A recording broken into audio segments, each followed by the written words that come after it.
Ujung merupakan adat bermaaf-maafan di lingkung keluarga pada badan atau lebaran. Orang tua atau yang dituakan duduk bersila di sudut dalam atau pendopo.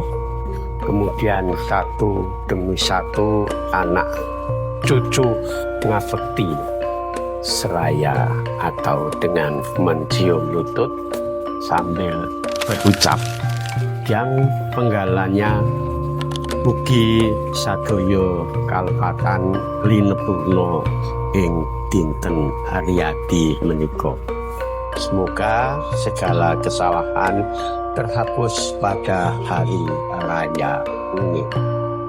Orang tua atau kakek atau yang dituakan menjawab dengan memaafkan kesalahan pun juga meminta maaf sambil atau seraya mendoakan agar si anak cucu buyut memperoleh anugerah Gusti Allah. Seusai ujung mereka makan bersama.